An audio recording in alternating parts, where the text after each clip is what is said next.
This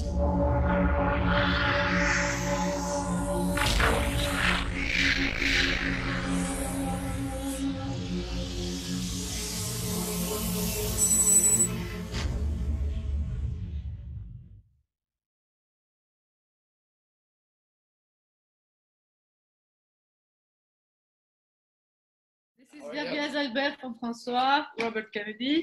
Et j'ai ici aussi Mary Holland, qui est professeure en voilà, Human Rights Attorney, et qui sera avec nous.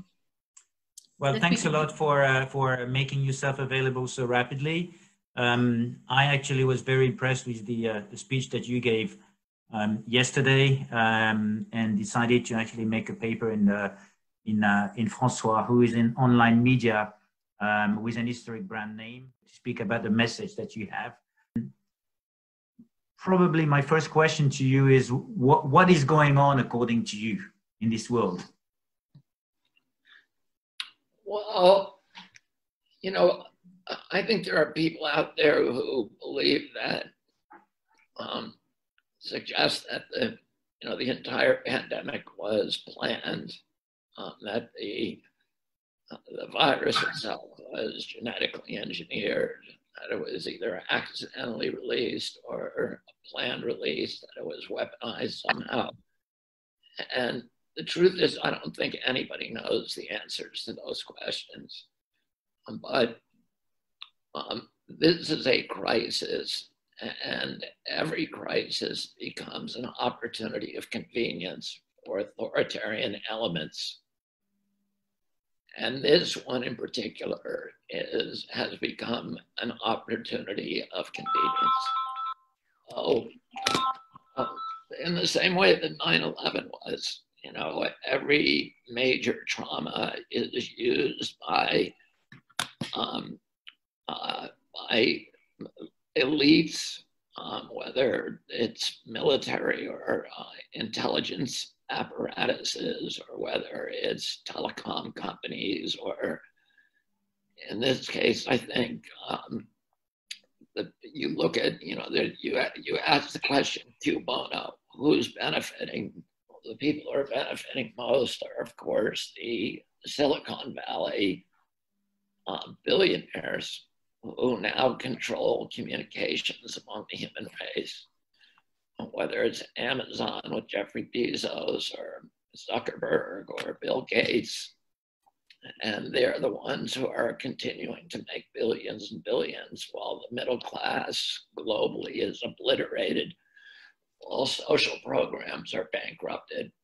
And, you know, this transition to really an oligarchical and plutocratic society also requires a tremendous amount of social control. And it's worrying that 5G installation is occurring at the same time, which will give them the capacity, an unprecedented capacity for surveillance and control of human behavior, as well as an ability to harvest our data and turn us into consuming machines.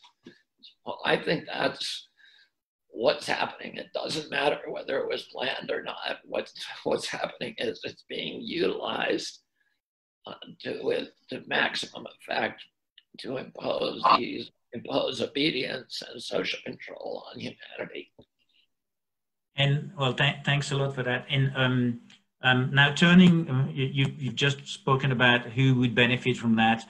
Now turning to the media, you just had a big crowd in Berlin yesterday. You delivered a pretty amazing speech that touches a lot of people, and a lot of people, human rights and health. Nobody's covering it. Why is that, according to you? Well, not only are they not covering it, but, you know, I said in the beginning that what would happen was that they would pretend that all those people weren't there. You know, that they would report that 3,000 or 5,000 people were there and that it was all Nazis. And today, somebody just sent me, a relative of mine, a brother-in-law who happens to be Jewish, sent me a headline from the Daily Kos, which is a big newspaper in the United States, saying that Robert Kennedy was in Berlin speaking at a demonstration for Nazis and anti-Semites. And he was wondering if what happened to me between the last time he saw me and right now. and so it's really extraordinary how, tight the clampdown is on censorship in the mainstream media, but then, the social media that is benefiting from this quarantine. Bill Gates and Mark Zuckerberg, Facebook and Google. Google today is a vaccine company. It's making vaccines. It has, $750 million deal with Glaxo. It's making flu vaccines, making COVID vaccines. It's a subsidiary of its parent company, Alphabet and Verily. And it's censoring any information that's critical of vaccines or that's critical of government policies.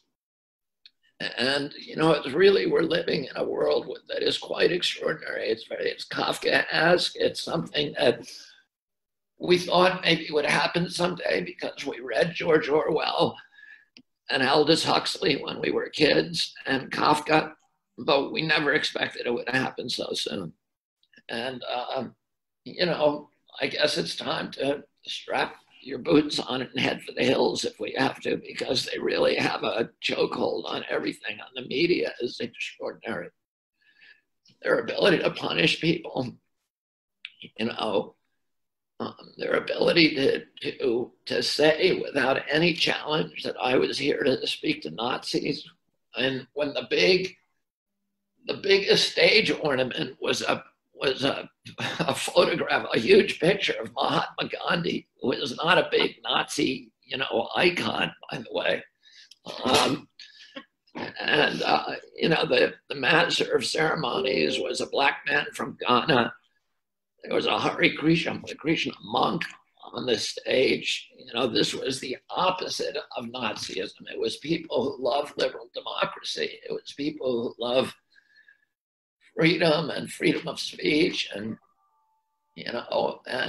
want to make sure that that we continue to enjoy those freedoms.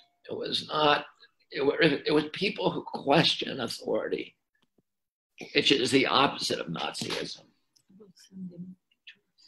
Okay, that's good. And now you spoke about vaccine. And about have some form of investments and become vaccine company. Are you worried about the development of these RNA vaccines? Well, I can't believe that the Moderna vaccine will go anywhere because the clinical trials were so abysmal. You had in the high dose group, 21% of the people who got the vaccine had serious reactions, meaning they either had hospitalizations or required medical attention. Any other medicine that had that kind of risk profile would be dead on arrival. In addition to that, in the low dose and medium dose groups, 100% of the people had reactions. So, they're contemplating giving this vaccine to children, to billions of children around the planet. A child has essentially zero risk from COVID. Why would you give them a medication where there's 100% risk of a reaction, of a bad reaction? And by the way, the people that they test this on are not your normal Americans. They only test them on the healthiest people who have no diabetes, no rheumatoid arthritis, no Graves' disease, Crohn's disease, people who've never smoked a cigarette, people who are not overweight. And, now they're going to roll this out and try to give this vaccine to, Americans who are 50 pounds overweight and are eating, donuts and having diabetes, arthritis, all these other problems. It's, to me, that vaccine has so many problems If it goes to market, I think it's going to be the end of all vaccines because there'll be so many bad reactions to it that nobody will ever take a vaccine again. So you're not really worried about the outcome because you think it won't even get to market, yeah? Well, I think that one, I'm worried still that, you know, they have 200 of them in the pipeline.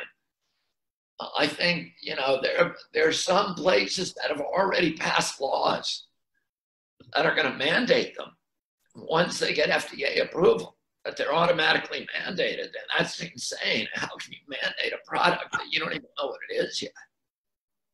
And particularly a medical intervention that you're giving to healthy people. This is not like a medicine that, you know, we're going to give it to a sick person and there's a risk, but, you know, the sick person could die from the illness. You're giving this to healthy people with zero risk of getting sick. And so it's very, very twisted. But, you know, if we look back in human history, if you read history, there are many times in history where you had, you know, you had this kind of tyranny before. You know, I'm in a country right now where, you know, that was the most enlightened, highly educated people on the planet in 1930. And one of the most democratic countries that ever existed. The best educated people in Europe. Probably the most tolerant, you know, which is why there were so many Jews living in Germany because they were fleeing the pogroms in the East and, you know, the Spanish Inquisition and all these other places. They ended up in Germany and they felt comfortable here. You know, they felt that they were part of the country and, you know, the whole world went crazy. So I think tyranny has a way, and totalitarianism has a million ways to get, you know, into the national DNA. And, you know, I grew up in a world where people thought, because, you know, my parents were from the World War II generation, and they thought it's something with the Germans.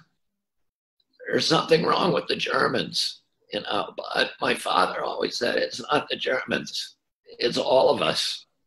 It can happen anywhere. We've all, whatever the Germans have, we all got it. And if we're not careful, the same thing will happen here. It's nothing to do with the Germans. It's something to do with all of us. So if your father was still amongst us, you think he would still say the same thing? Probably stronger? I think he would. I think he would be very, very worried about what's happening right now. And Robert, I know you're the chairman or president of an association regarding the children's health defense. If we turn towards our children, because I guess what you're probably worried about is the legacy world that we will leave to our children, or the world that we're living. What do you think we should do for our children? I heard you say we should buckle up or put our boots on, and the solution's going to come from the citizens? Well, listen, I think all the solutions ultimately are in democracy, you know, but in a functioning democracy, which we don't have in the United States. We used to be an exemplary nation.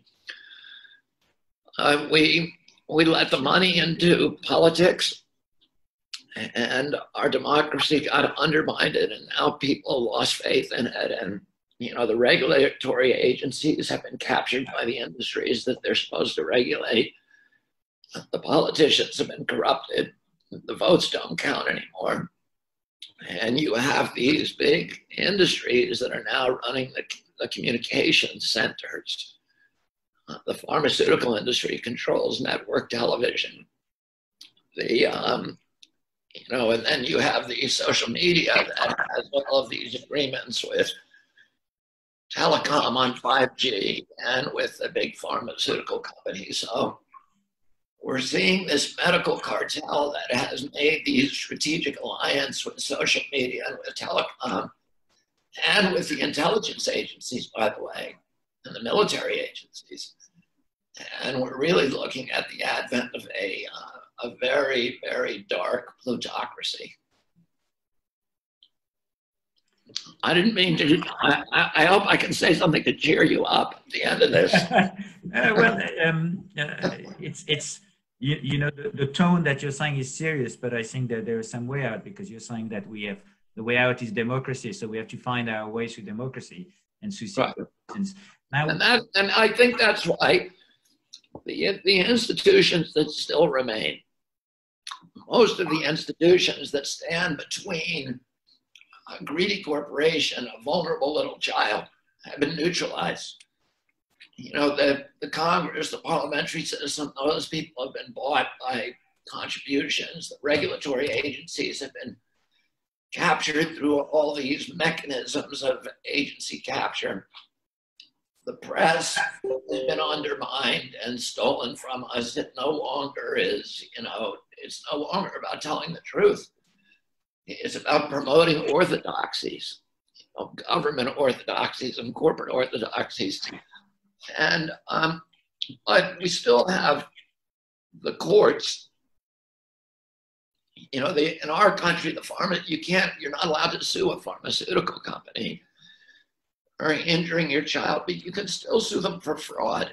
And there are still ways that we can bring them to justice. And we have that last, you know, redoubt. The last fortress of democracy is really, you know, that we do have a functioning judicial system, at least mainly functioning.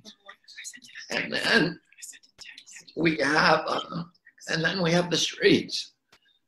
You know, but as you pointed out, we had maybe 1 million people on the streets yesterday, and nobody noticed it somehow. And you know, there's that old question that Emerson asked. Emerson asked, if a tree falls in the forest and nobody's there to hear it, did it actually fall? And the question is, if 1 million people show up in the middle of Berlin and nobody writes about it, did it actually happen? And that is a good question, because according to the rest of the world, you know, it didn't happen. Very, very good to meet you, and it was really enjoyable talking to you. Yeah, and thanks a lot for your time, Senta, Mary, and Robert. And as I say, if you can come to France, I definitely invite you. Thank you, Xavier. Thank you. Bye-bye. Bye-bye.